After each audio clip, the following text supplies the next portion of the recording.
Breaking tonight, Canada and the U.S. strike a last-minute deal to delay punishing tariffs. Our efforts have been effective. Relief, but also some real uncertainty now that there's a 30-day pause. It's not a complete victory. Canada promises more action at the border, but Trump signals he wants even more than that. What I'd like to see, Canada become our 51st state. The frustration and anxiety. Well, I'm pissed. I think it's the wrong way to do it. On both sides of the border. We don't know what to tell our customers. Tonight, we break down what this reprieve means and where negotiations go from here. From CBC News, this is The National with Chief Correspondent Adrian Arsenault. Thanks for joining us. Well, tonight, the U.S. and Canada are pulling back from the brink of a potentially devastating trade war. For now, just hours before Donald Trump's 25% tariffs on Canadian goods were supposed to kick in, the U.S. president suddenly put them off. First, he agreed to pause tariffs on Mexico. Then he agreed to a similar deal with Canada, focused on the border, which has Ottawa designating drug cartels as terrorist organizations and appointing a fentanyl czar. In return, Canada gets a 30-day reprieve. After that, in theory, the tariffs are back on. Ashley Burke begins our coverage with reaction from Ottawa and the premiers to the reality that tariffs may be pushed back, but Canada-U.S. relations are not back to normal. A photo capturing the making of a high-stakes deal.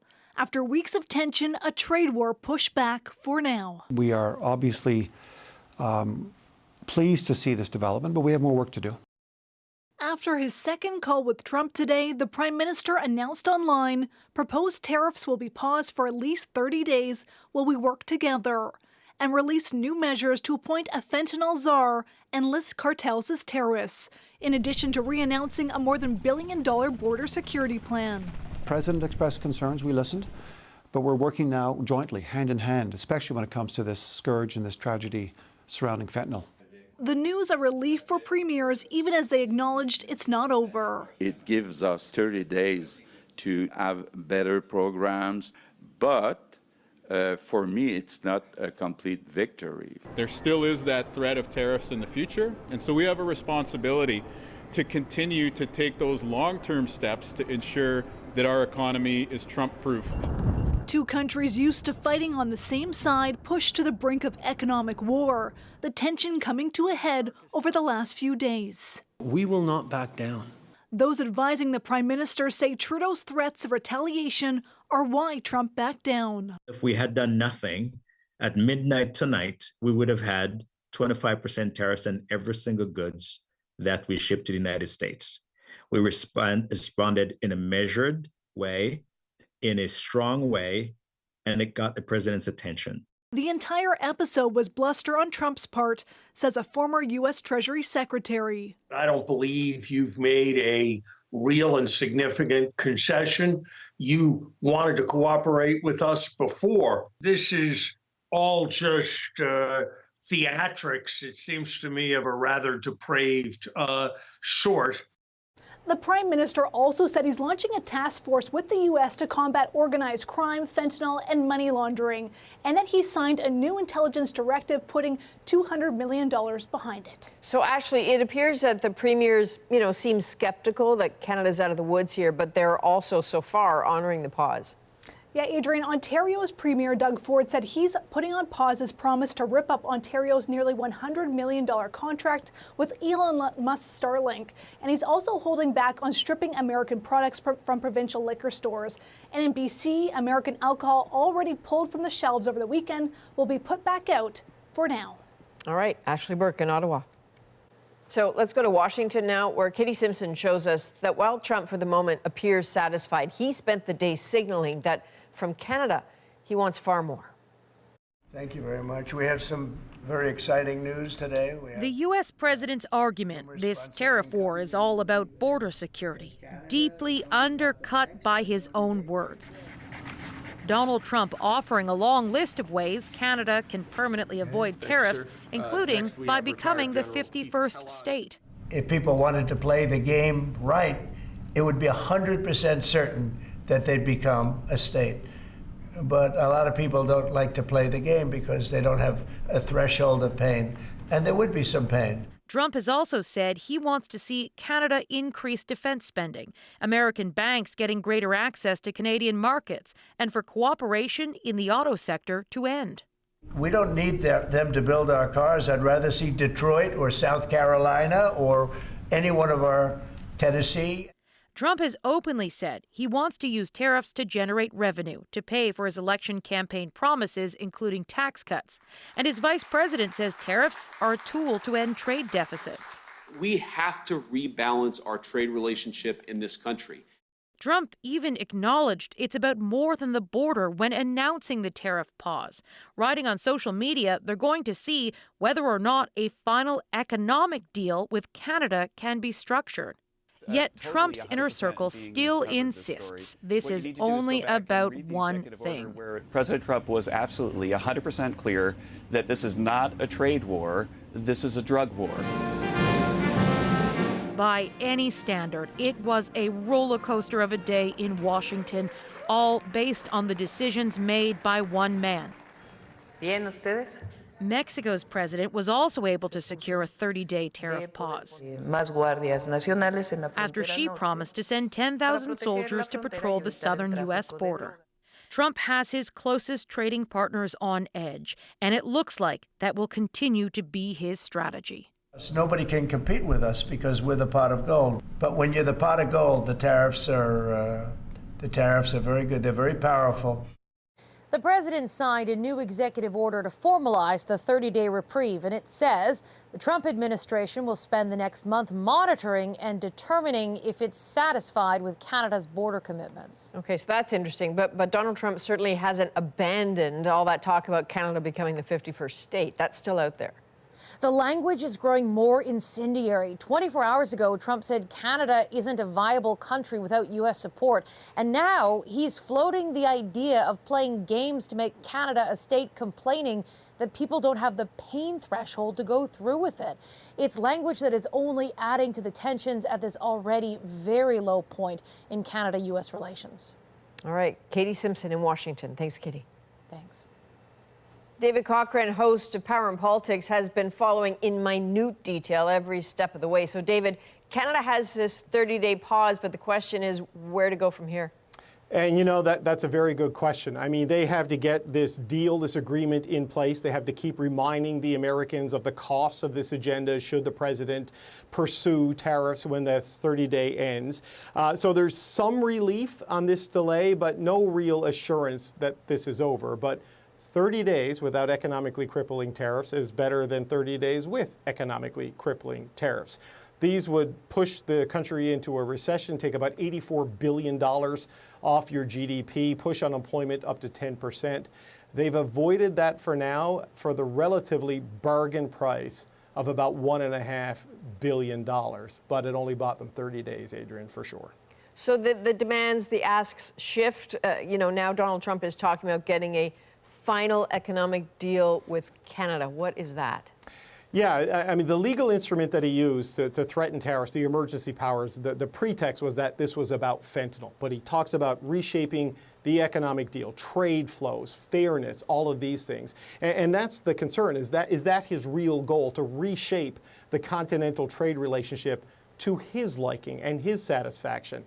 That's a much bigger challenge. That's a tougher argument to win. And that's one that's going to last beyond Justin Trudeau, maybe whoever wins the Liberal leadership, and certainly past the next election. It's going to be there for the entire time that Trump is in office. I mean, Adrian, it's day 15 of the Trump presidency. There's 1,446 days to go. All right, David Cochrane in Ottawa. You'll be here for every one of them, I know. Every one of them. Thanks.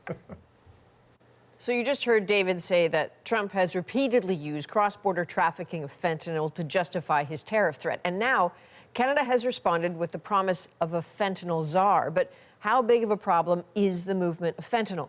Ellen Morrow went looking for some answers. The fentanyl coming through Canada is massive. People are getting killed and families are being destroyed. Donald Trump repeatedly staked his tariff threat in part on the amount of fentanyl crossing into the U.S. from Canada, even likening it to the quantity coming in from Mexico. And if they don't stop it, the tariffs are going to get worse. But the numbers are vastly different. From the fall of 2023 over the following year, almost 9,600 kilograms of fentanyl were seized at the U.S.-Mexico border. That's about 500 times the amount, just under 20 kilograms, seized between the U.S. and Canada. Overall, Canada makes up just 0.2% of all U.S. border fentanyl seizures. It's hard to argue with the kind of rank hypocrisy that comes out of the Trump administration. We get far more drugs, illegal drugs, through the U.S. to Canada, including synthetic drugs, than is being sent to south of the border from Canada. Still, the fentanyl landscape in Canada has been changing. A report from Canada's Financial Intelligence Agency published this month found trafficking networks have increased domestic production in Canada over recent years. In October, police in British Columbia busted what they called Canada's largest ever drug super lab, seizing enough chemicals to make nearly 96 million doses of fentanyl. The lab, the RCMP said, using production methods linked to Mexican cartels. Announcing Canada's counter-tariff plan, Prime Minister Justin Trudeau acknowledged more can be done. Bonsoir. And I understand the preoccupation the American president has with fentanyl deaths. We share those preoccupations. Fentanyl has ravaged communities in both countries, but with so little actually crossing the border, it's unclear what impact Canadian action can have on American streets. I mean, without a doubt, it is a demand issue. But again, the United States has been, it doesn't really address demand. It's all about supply reduction. It's all about tough laws and tough enforcement. And a president who ran on being tough on America's borders. Ellen Morrow, CBC News, Toronto. Well, we know this. Canadians have been spared a fresh round of price shocks at the grocery store now that those U.S. tariffs are in limbo. But as Lindsay Duncombe shows us, Trump's constant back and forth may have boosted the backlash against buying American goods. To buy California oranges or not, for Greg, the decision is about more than price. I think, like a lot of Canadians, I don't like to be bullied.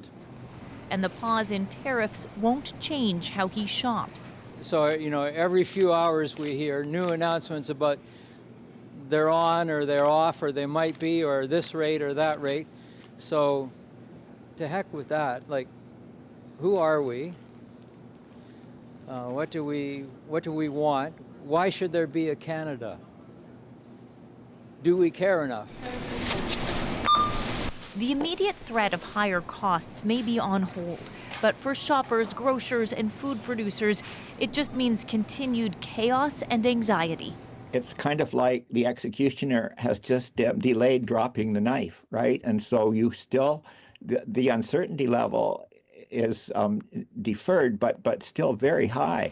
Many Canadians feel betrayed by the U.S., and the delay does not restore that trust. I don't know if we can really view the USA as the reliable partner going forward that we did in the past.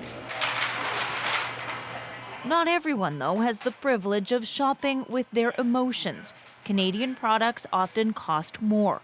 If it was affordable, I'd buy Canadian. Do you think it is affordable? Absolutely not. Left trying to satisfy all customers and not go broke, grocers like Anthony Sullivan. He ordered these stickers over the weekend and plans to keep promoting Canadian goods. Asking customers to maybe change their behavior just a little bit. Try that local BC product. If you're used to your regular brand, maybe take a leap and try something different. And there may even be a way to keep eating oranges. Look what Greg found. Mexico. Finding joy in all the uncertainty. Lindsay Duncombe, CBC News, Vancouver. And that uncertainty of just what comes next is being felt by many Americans, too. Sarah Levitt went south and found consumers and businesses still bracing for impact. In Plattsburgh, New York, just a 30-minute drive from the Canadian border. Everything's already expensive, so we don't need it any more expensive. Shoppers admit they're worried about a trade war, even with this delay. What's this tell you? Huh? I'm for the Canada. U.S. is no good no more. Others, though, remain confident in their president. I think Mr. Trump's doing a great job. I think it's about time we get the level the playing field. Economists say if tariffs come, prices will go up in the U.S. as in Canada, the impact immediate. Among the biggest changes, Americans can expect to pay more for cars, fuel like gas, lumber, which will see construction prices rise, and groceries. The potential increases are concerning at this grocery store, but the manager says Donald Trump's unpredictability is just as frustrating. We don't know what to tell our customers. If they're like, can you guarantee that this will be here? I can't guarantee anything. Hannah Stasko says she gets the sense some people don't realize just how intertwined the Canadian and U.S. markets are. I'm a local produce supplier. We get a lot of stuff locally. Those local suppliers still need their equipment. They still need their supplies. They still need their partners in Canada that they've built relationships with. We must sound the alarm. For Michael Cashman, an elected official with the town of Plattsburgh, the uncertainty is stressful. There will be a hardening on both sides, and how do we come to some type of solution for this? This could have a rippling effect that would rip the very fabric of our economies apart. There's another worry here in Plattsburgh that this uncertainty could further strain relationships between Americans and their Canadian neighbors. Sarah Levitt, CBC News, Plattsburgh, New York. So Donald Trump is aiming his tariff threats overseas now, saying the European Union could be next. It will definitely happen with the European Union, I can tell you that, because they've really taken advantage of us. How leaders in Europe are reacting. Plus, Donald Trump's policies are also causing great uncertainty for some Canadian scientists. It's hard to understate how important this agency is for everyone around the world. The crucial medical research that hangs in the balance. And later, the finishing touches on a great winter tradition. Stepping inside the ice palace of Carnival. We're back in 2 minutes.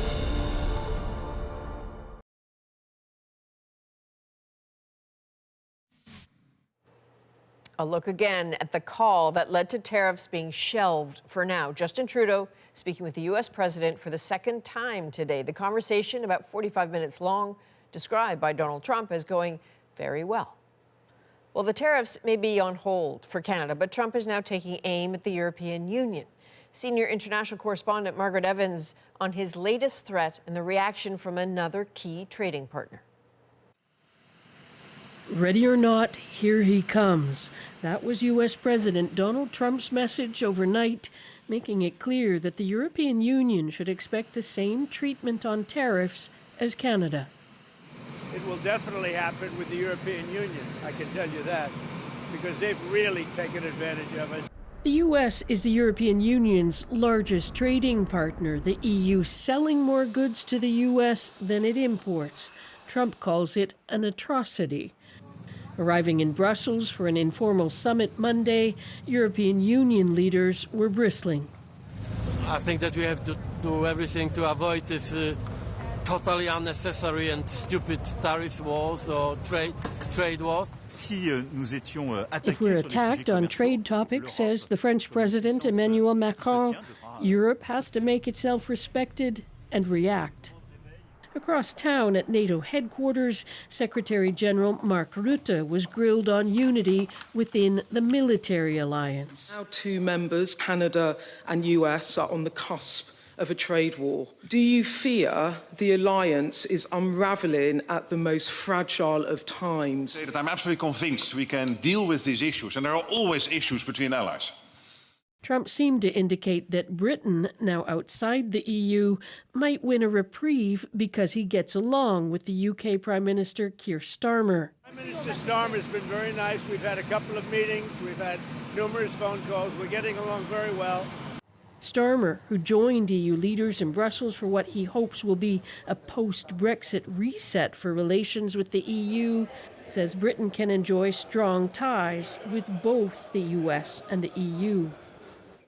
One of the opposition leaders here, the Liberal Democrats' Ed Davey, has called on Starmer to convene a Commonwealth meeting to support Canada against what he described as a schoolyard bully. Margaret Evans, CBC News, London. Some other stories we're keeping an eye on. Crews have begun recovering pieces of the American Airlines plane that crashed into the Potomac River after colliding with a military helicopter in Washington, D.C. last week.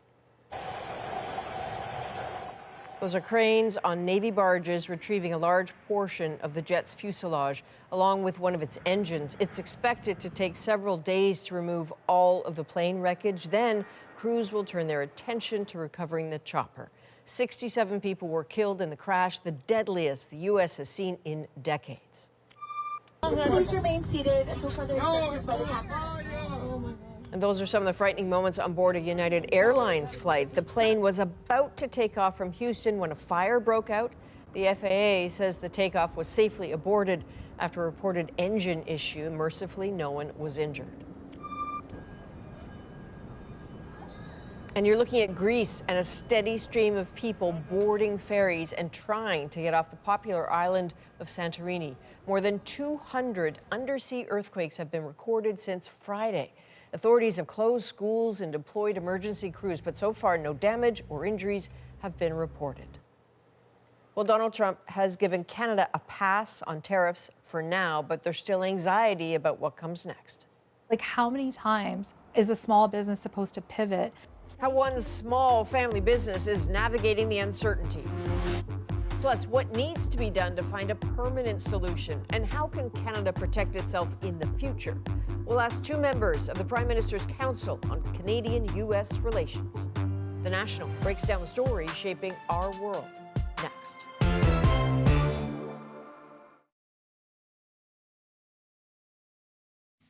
This has been a profoundly awful and uncomfortable experience for many people. That is BC's Premier expressing a pretty common sentiment tonight. Relieved a last-minute deal was reached to pause Donald Trump's threatened tariffs, but disappointed, too, that a trade war between neighbors and allies still hangs in the balance. Well, the Trump administration made another big move today, assuming control of an agency that hands out much of the country's foreign aid. Their attitude is, we don't have to answer to you because we are independent. We answer to no one. Well, that's not true, and that will no longer be the case. Employees of USAID were told to stay home today because the Washington offices are closing. Secretary of State Marco Rubio said the agency was being secretive and insubordinate and had come to see itself as a global charity. USAID spends about $50 billion a year. Well, Canadian scientists say Donald Trump's apparent pause on federal health spending could stall research on new drugs, vaccines, and treatments for major disease. As Jennifer Yoon reports, confusion and a lack of clarity is adding to their anxiety. Uncertainty about funding freezes from the U.S. National Institutes of Health, or NIH. Do you have some results you can share with me? Canadian medical researchers watching to see if their work will be put on hold. There's a lot of anxiety. It's hard to understate how important this agency is for everyone around the world. The NIH funds some of the world's top research. Last year, Canadian researchers received about $40 million of its $47 billion in grants. Do you mind making it full screen? This brain researcher, who has relied on NIH funding throughout his career, worries about future scientific research. There are a number of diseases and injuries that are not well treated at the moment, and there are people that are committed to the improvement and care of these individuals, and absent this kind of funding, these people will just continue to suffer. Vaccines, cancer research, cystic fibrosis, studies of the brain. These are all grants that are active in this fiscal year. This Canadian epidemiologist who does HIV prevention research in California was supposed to get a new grant reviewed tomorrow. We don't know if we're going to get it, and that affects not just, me, but like hundreds of people. So you can do that protocol. Scientists say good research cannot endure that kind of uncertainty for too long. It sends a chill throughout the scientific community. We don't know a lot about the details, and they seem to be changing every second. And I think that uncertainty actually is adding to the crisis. Others wonder if there's a silver lining by attracting talent to this country. This is an opportunity for not brain drain, but brain gain. As for Strathdy, unsure of the future of science in the U.S., she's considering moving to Canada. Jennifer Yoon, CBC News, Toronto. Now it's time to dig deeper into the stories shaping our world. Tonight, Trump's tariff threat and why, at least for now, he's moved the goalpost in Canada's favor. Make no mistake, tariff worries for small businesses haven't just gone away. How many times is a small business supposed to pivot? And neither perhaps has Canadian anger. We're breaking it all down, but first. The absurdity of this, of allies and neighbors hurting each other. Today's tariff truce of sorts doesn't guarantee a permanent resolution. So what happened behind the scenes and what might come next? So let's find out from two people who sit at the table, members of the Prime Minister's Council on Canada-U.S. Relations, former Alberta Premier Rachel Notley, entrepreneur Arlene Dickinson. So Rachel, you were in the room when the news came down about the 30-day reprieve. What was it like? Well, you know, I think there was a bit of a sigh of relief. In fact, the Prime Minister was a little late to attending the meeting, and we knew he was, that was because his conversation had gone on a bit longer than expected.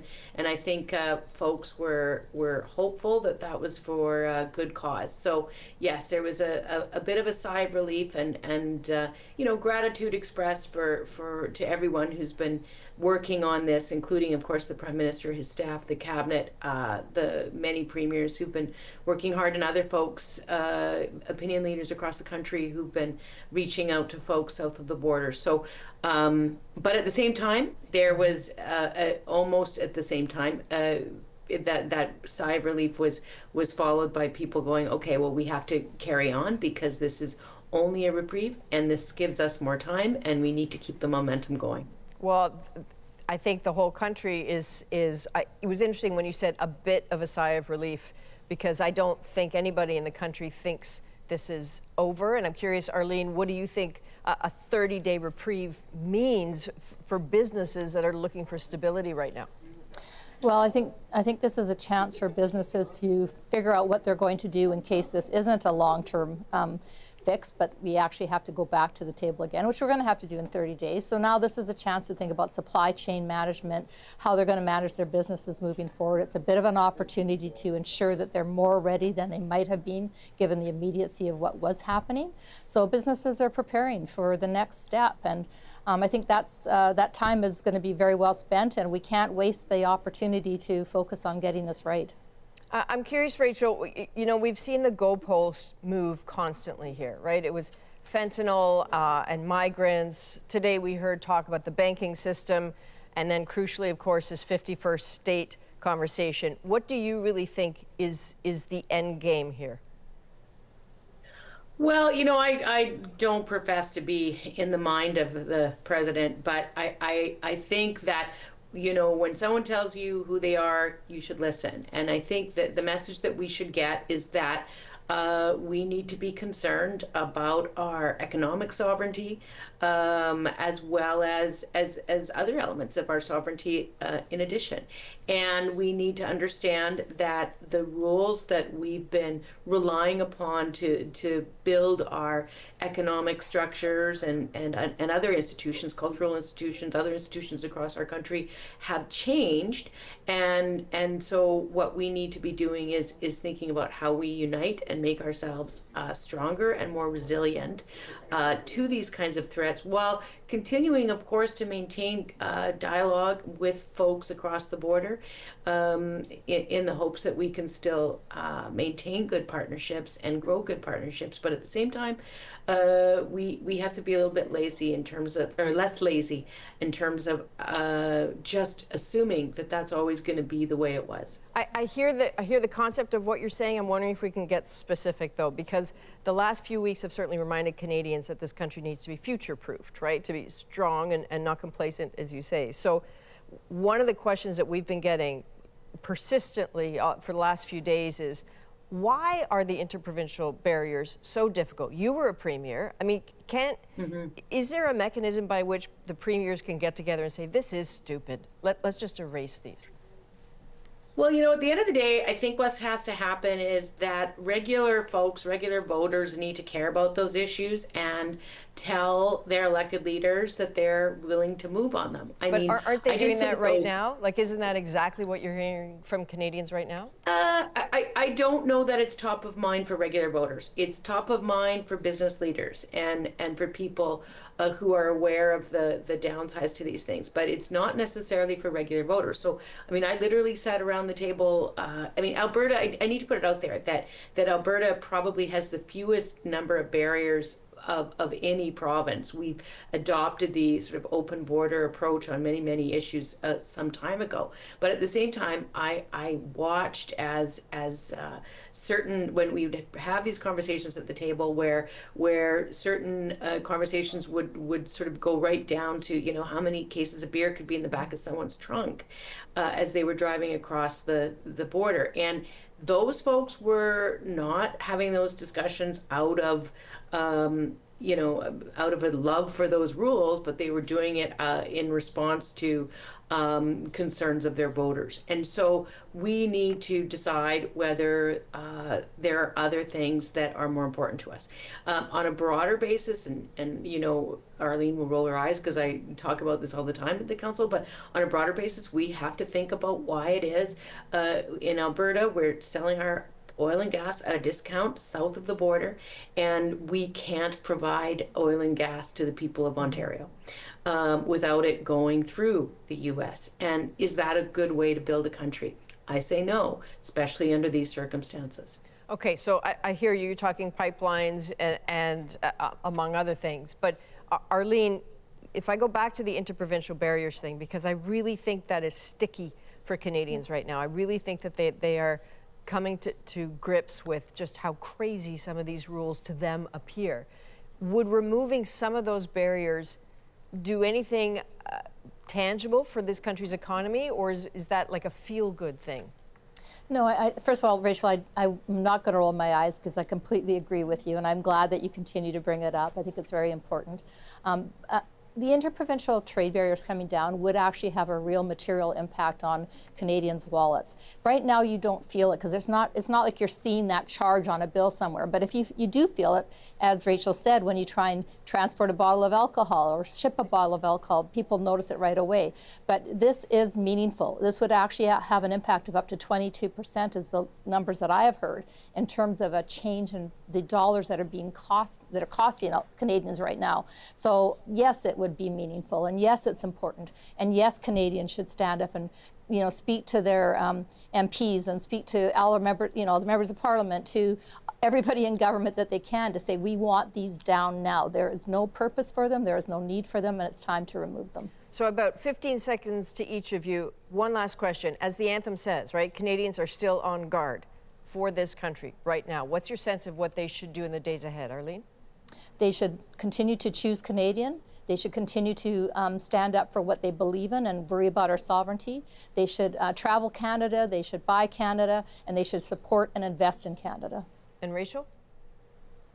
Well, all the things that Arlene said, and then they need to the extent that they believe this is true, and I think that applies to about 85% of Canadians, they need to tell their provincial and federal leaders that they are Canadians first, and that they are going to stand behind what needs to be done to sort of strategically pivot to make sure that we have a strong, resilient economy and country for decades and decades to come, and centuries to come. All right, former Alberta Premier Rachel Notley and Arlene Dickinson, entrepreneur. Busy days ahead. Thank you both for being here. Thank you. Thank you. Now, even as Canada receives this 30-day tariff reprieve, Nick Purdon shows us how the threat alone took one small business right to the edge. And it's very disheartening. I don't even know what I'm going to do at this point. There, we have a good pair now. Anita Agrawal is the CEO of Best Bargains Jewelry in Toronto. 60% of her business is in the U.S. And she says she couldn't handle 25% tariffs anytime. every time I ship something out to the US, my clients would have to pay 25% extra, right? And they're not going to want to import from me. They will choose, however, to maybe import at a cheaper cost from China or India or Thailand, other places where jewelry is made. Thank you. Anita's business was started by her parents 35 years ago when they took a chance. So they decided to take the big jump to move to Toronto. So with about $5,000 in their pocket, like a couple of months of rent, they were like, okay, let's do this. This is the medium box, that's why they are loose inside. Yeah, I didn't realize that. Fast forward to today, and Best Bargains is a successful family business. This one doesn't need any. It's okay. They make their jewelry in Canada and sell to more than 3,000 clients locally. But they really depend on their 17,000 American customers. Do you want to put this one together?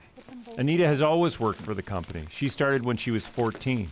The business is everything to me. Like when you're an entrepreneur, you're eat, sleeping, breathing, showering, thinking about your business. Like it's a way of life for us.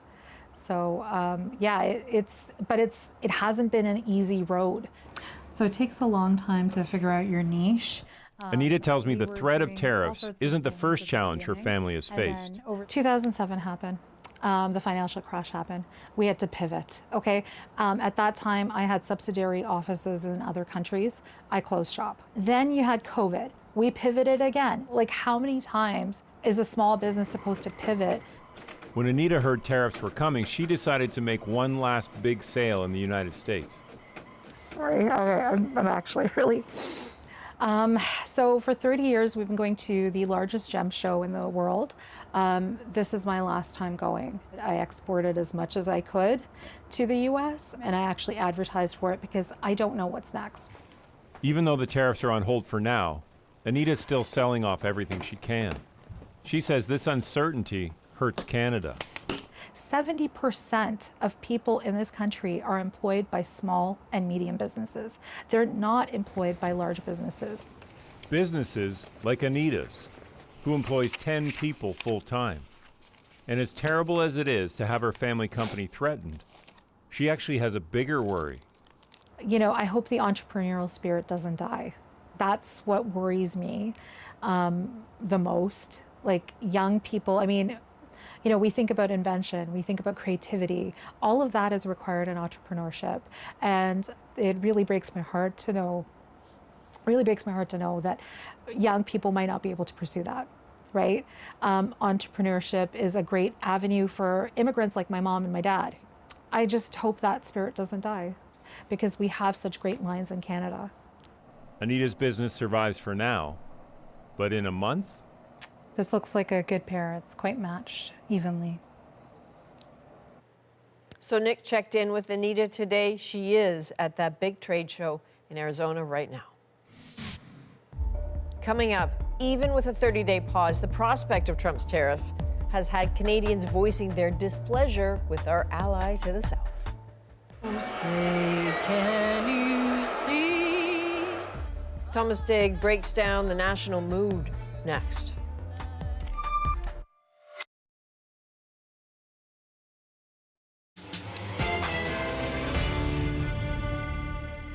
How the trade war is turning Canadians against the U.S. From booing the anthem to ditching their booze to choosing Canadian groceries. And put down the states. Stuff like this has happened before. American woman, stay away from me. Thomas Digg set out to check the public mood when it comes to the aggression from our closest neighbor. Some Canadians seem to be leaning more patriotic and less polite. Consider it the Canadian way, venting frustration with humor at this New York pharmacy, replacing American snacks with Canadian favorites. For Toronto comedian Arsalan Shirazi, it's not all a joke. I think there's an element of people saying like, hey, we're not going to just let you push us around because we have to stand up for ourselves. We have to push back. That fury spilling out into the open at NHL and NBA games, with the U.S. national anthem loudly jeered.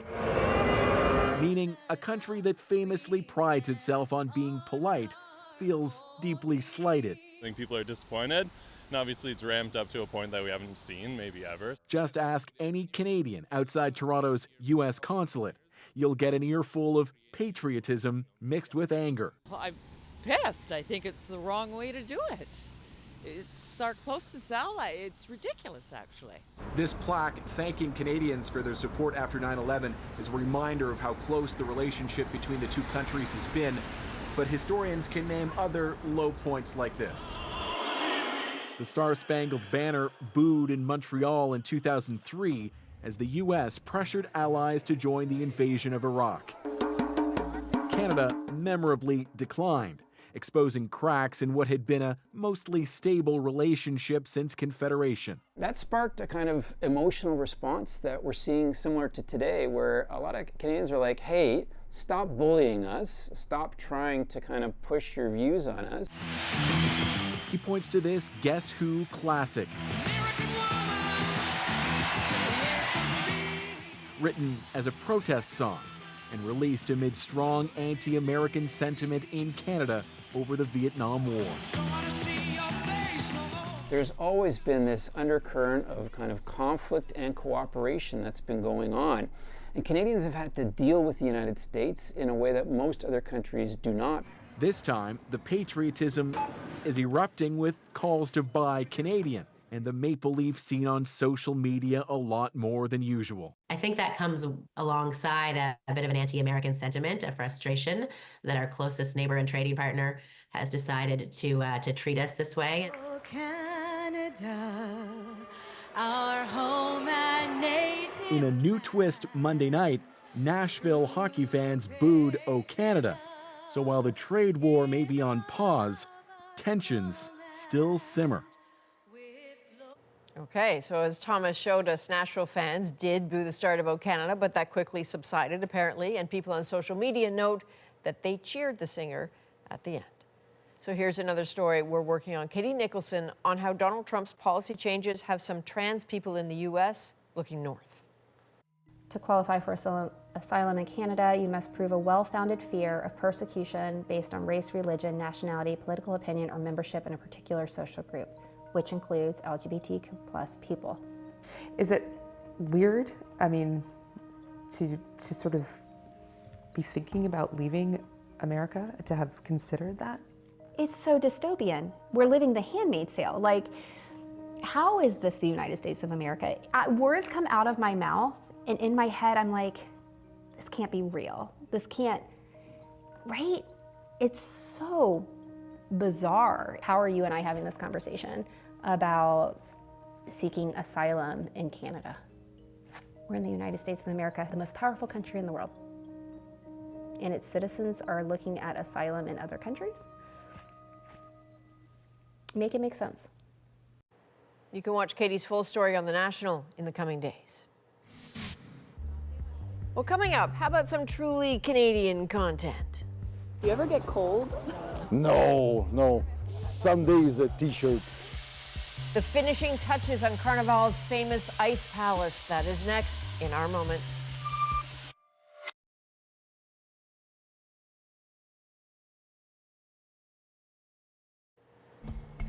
This is something. You're looking at the centerpiece of the very first Carnival de Quebec, the Ice Palace, way back in 1894. Well, today, more than 130 years later, the tradition continues with another sparkling construction, and tonight, the finishing touches make our moment. It's kind of the highlight of the carnival. It's 4,200 tons of ice, so a lot of ice. It's almost 3,000 blocks, and it's a team of only 12 engineers that have a specialty in ice and snow. For me, I carve ice since 45 years, and ice is ice. Do you ever get cold? No. Some days a t-shirt, because the block of ice is 300 pounds, and we move 2,000. It's a very physical job. The Ice Palace has been there since the beginning, the very first edition. Every Ice Palace has been different for 70 years. It's part of the tradition. There's the symbolic being in front as well of the parliament. So it's the symbolic, Bonhomme received the key of the city. He takes over the city during the carnival. So it's really kind of a small museum that you go through during your visit. This every year is just a wow effect. I'm still very impressed. Then I hope everyone is the same. It's amazing. And you saw Bonhomme there. Don't be asking how old Bonhomme is. He's ageless, doesn't have an age, but he's been the ambassador, arrived sort of in Quebec City in 1954, and he looks fabulous, as does that ice palace, of course. From all of us at The National, thank you for being with us. You can watch anywhere, anytime on the free CBC News app and subscribe to The National's YouTube channel. I'm Adrienne Arsenault. Take care.